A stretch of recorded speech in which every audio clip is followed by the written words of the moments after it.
Alright, so in your notes, draw a squiggly line. We're going to solve this two different ways. You pick which way you want to solve it any way you want on one of the two sides. This is the velocity of a particle moving along an axis. We're trying to find its position when time is 1 and when time is 5. See if you can do that. -2. So it's plus So that 16 is over t plus 1 to the -1. 16. No, it's 8. We have to add 1, right? And so plus 8. Yeah. Well, if we're not sure, find the derivative of that. So that's negative Oh, 8. yeah. T plus 1 to the -2. I was finding the derivative. So we did do it. Alright, so keep going. So that's what you were hung up on. Yeah.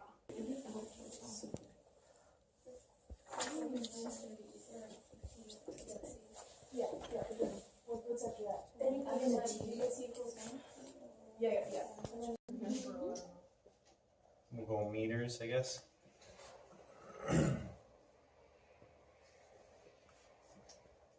What is that one? 125 over 3. Over 3? Oh wait, no, it's sorry that I thought you meant like the first word. It's just 44. The whole thing is Exactly just 44? Yeah. Did we get this? Yes.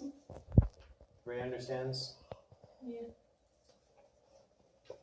Okay, so literally everybody did it the same way. You just found C, you did an indefinite integral, right? Meaning we didn't go from wherever to wherever. So we had a plus C. What if I integrated v of t from 0 to 1? Well, I already know my antiderivative is 1/3 t cubed plus 8 over t plus 1. From 0 to 1, I will get 1/3 plus 4, which is 4 and 1/3, minus 8.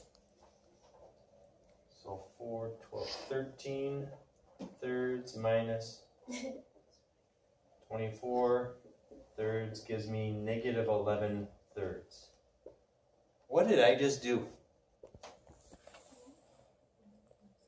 What does the definite integral from 0 to 1 tell us? The area under a curve, which would just be position, because it's the antiderivative. So why didn't we get 16 thirds then? You started at 0, you started at 9. Good. So how would I get 16 thirds given this negative 11 thirds? You do 9 minus 11. Good. 9 minus 11 thirds, which is 27 thirds, which is 16 thirds. So a second way of doing the same problem with the definite integral, the 0 to 1, what does that tell us? The displacement of what? Of 0 over 1. The first one's like from 0 seconds to 1 second, it changed 11 thirds backwards. So if my particle started at 9, for 1 second I went backwards 11 thirds. Where am I at F1? I'm right here at 16 thirds. Okay, so then if I integrated from 0 to 5,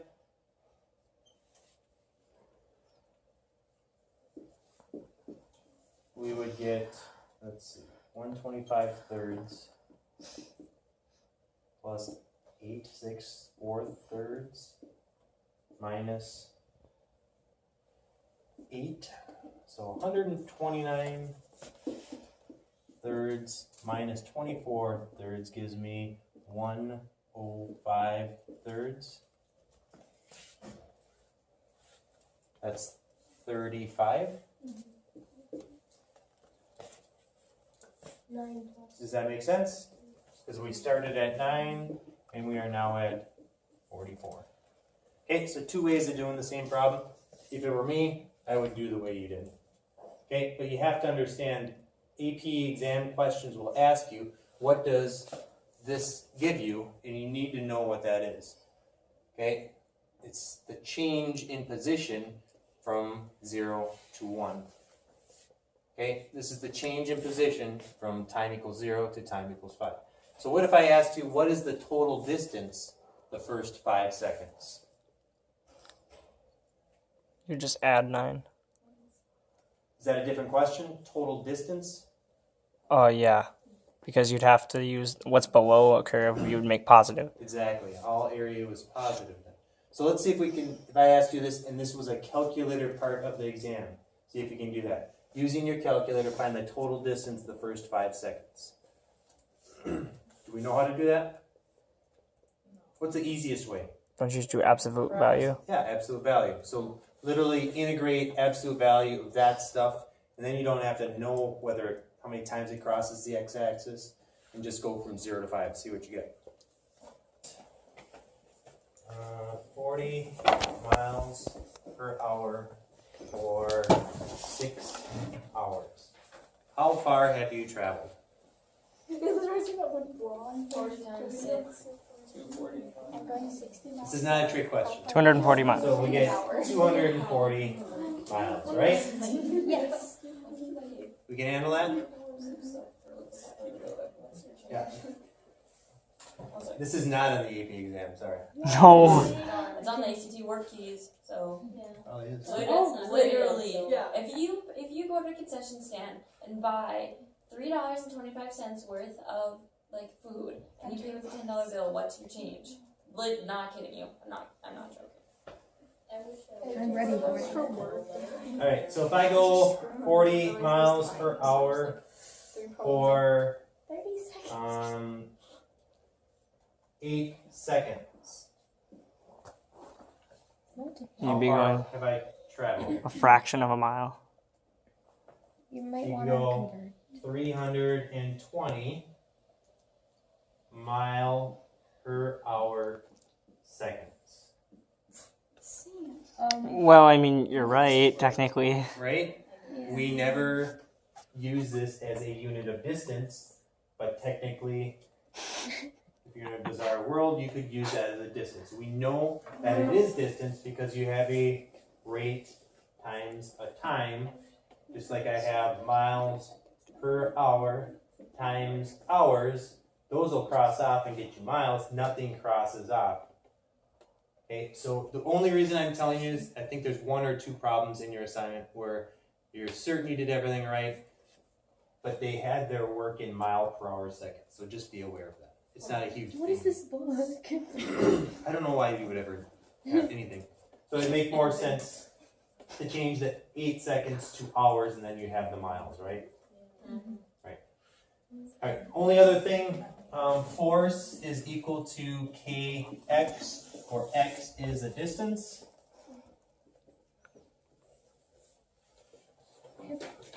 So let's say I had took 10 pounds of force to go 2 feet. Well, then 10 would equal k times 2, so k would be 5, right? We can handle this again. So put 10 in for force, 2 for feet. So my k would be 5. So then my force equation in this problem would be 5x, because I replaced my 5 with k. Okay, so now work is the integral of force. So if we wanted to find the work there, you would integrate 5x and evaluate. Let's say I wanted to find the force to go from 0 feet to 2 feet. Did they say force? Sorry. If I want to find the work to go from 0 to 2 feet, I would integrate from 0 to 2 my force equation, and that would get your answer. Okay? It's called Hooke's law. Pretty straightforward. The only problem would be you forgetting force and work. Just memorize what that is. That's toward the end of your assignment. Questions on anything? So force is in pounds and not newtons? It depends if it's metric or in standard. Yep. Okay. Yeah, it's typically, you probably have more experience with newtons and meters, right? Yeah. So 1 through 8, you're given the velocity in meters per second of a particle moving along the x-axis. Use analytic methods to do each of the following.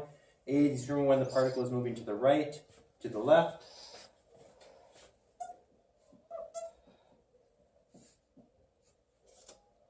Stopped. Find the particle's displacement for the given time interval.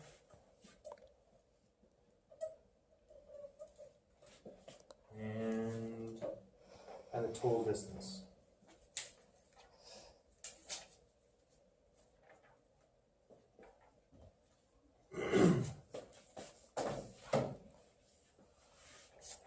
All right, so if a particle is moving to the right, what do I know? Positive above the x-axis. What's positive? Total value. The velocity.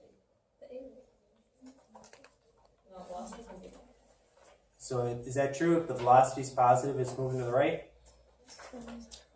Yes. Oh. So that, we're given our velocity equation. We want to know when it's positive. So this is above the x-axis, or in this case the t-axis. Our particle is moving to the right. Below the x-axis, it's moving to the left. And right on the x-axis, it's stopped. Okay, so let's see if we can make a sketch of this. So that's what you do with all these problems. You want to know when it's above the x-axis, below, and that will give you the answers to those. But I picked this one just because it's a fun little sketch without a calculator. So let's start by finding our points where it is on the t-axis.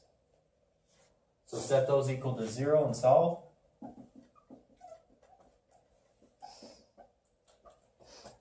So t is equal to 0 square root, so it's basically sine t equals 0. So that's, where is sine 0?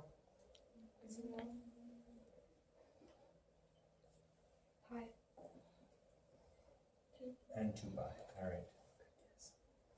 Good guess. Cosine is 0 at. All right. So on our axis,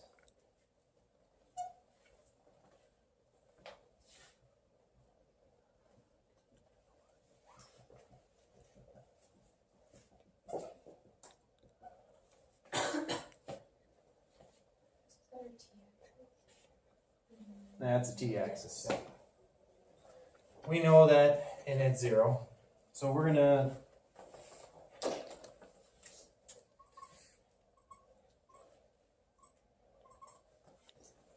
it'll intersect the t at all those points. All right. So you remember back in polynomials, if you have something squared, what happens? It's a double root. Graphically, what does a double root tell you?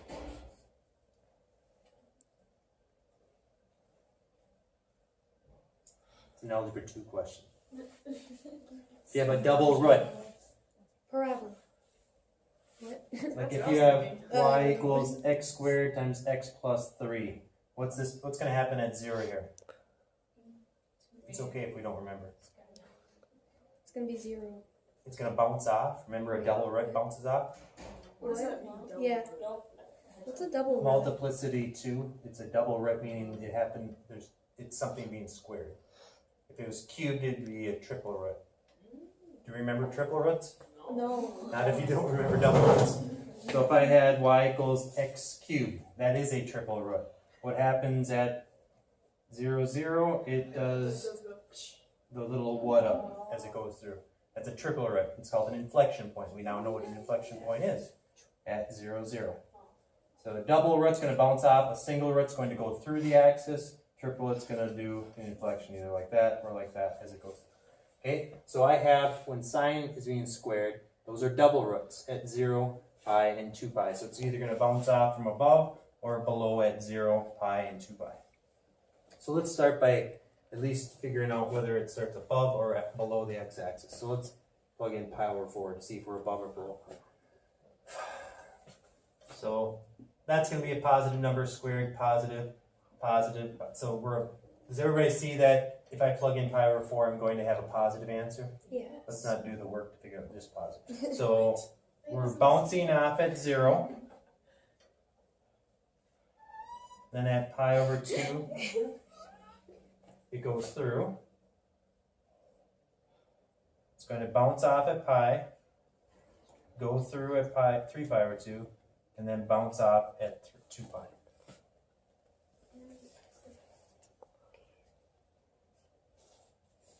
Okay, there's a sketch. You could verify if you wanted to type it into your calculator, but that's kind of what it would look like. So, where does the particle move to the right? Between 0 and pi over 2, and then 2 pi over 2. Good. So, from 0 to pi over 2 and 3 pi over 2 to pi. Left would be right here, correct? It stopped at all those. It's equals 0, pi over 2, pi, 3 pi over 2, 2 pi. What's the displacement? So this is the displacement between 0 and 2 pi. Total area? Oh no, that's total distance. Yeah, it looks like it's pretty close to 0, right? Yeah. Like, there's some positive, there's some negative, some more negative, oh, just as much positive. Okay, so how could we do it analytically? What are we finding? The integral. The integral from 0 to 2 pi of our function, right? Is that our answer? Yes. That's our displacement from 0 to 5. That takes into account positive and negatives. You just give like an integral, you don't have to solve it out. That looks like. How would I solve that integral? Calculator. I think the direction says to Yeah, use analytic methods. U substitution. U substitution. What would your U be? Sine squared. Sine t. That's what I would do. Because the derivative of sine is cosine. That'll get rid of that. It'll just be a U squared. Okay, you can do that after I'm done talking, which is very soon. And find the total distance. So you could do an absolute value, but we're supposed to do it analytically. So That is analytically. you're supposed to integrate from 0 to pi over 2. And then from pi over 2 to pi. But that'll be minus, right? Minus a negative. So basically, find those four up and add them. I think that each of the areas are the same, just so you know. Alright, questions on this? Wait, do we need to sketch all of them? Yeah, those like 1 through 8, make little sketches. This is probably the toughest one.